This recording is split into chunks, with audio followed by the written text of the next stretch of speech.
लाडकी बहीण योजनेमध्ये 80 लाख महिला अपात्र ठरल्याचं आपण पाहतोय।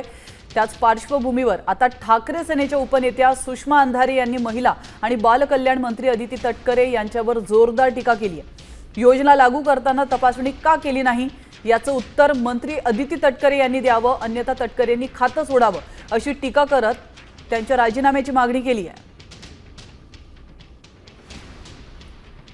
हे सरसकट पैसे कुणाच्याही व्यक्तिगत अकाउंटमधून गेलेले नाहीत, ना फडणवीसांच्या, ना शिंदेंच्या, ना तटकरेंच्या।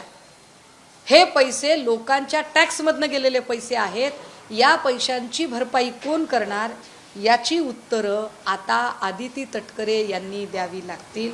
आणि तटकरेंना ही उत्तरं देता येत नसतील तर तटकरेंनी स्वतःला महिला बालकल्याण मंत्री म्हणून घेऊ नये।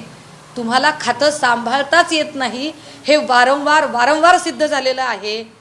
किती दिवस वडिलांच्या कृपेने त्या पदावर बसणार आहात तुम्ही?